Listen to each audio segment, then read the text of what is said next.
Blessed be God. I am Father John Ignatius with the servants of Christ Jesus, and today I'm speaking about St. Ignatius Loyola and holy desires.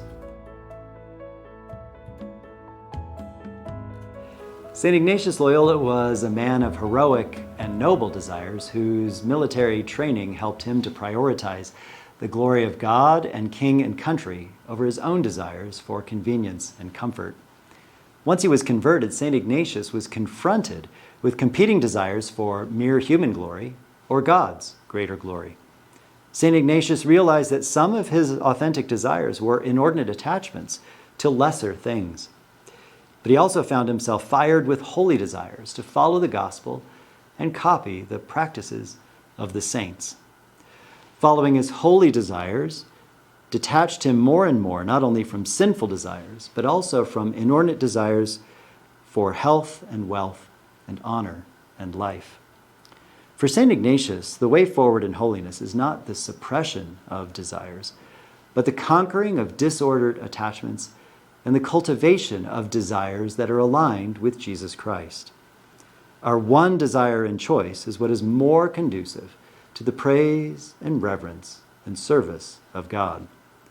Every one of his spiritual exercises requires the retreatant to ask for the graces that he desires.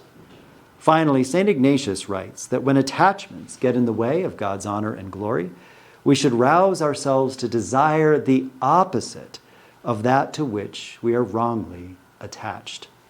Desires are so important that St. Ignatius says we should ask God for the contrary of our attachments, and then rouse a desire in ourselves for the contrary of our attachments.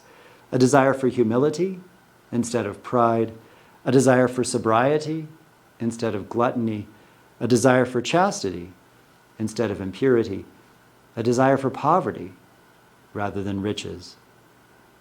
We don't do that by ourselves. We ask God's grace that baser desires are avoided and godly desires be increased.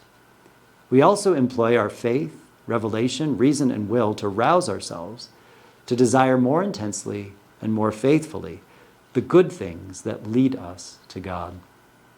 May God give you the grace to sort through the desires that lead to hell, the desires that lead only to worldly satisfaction, and the desires that lead to heaven. God, please give listeners the grace to fast from the attachments that bind them to the earth and intensify their desires that bring them to heaven. Feel free to share this Advent inspiration with a friend. God bless you, and happy Advent.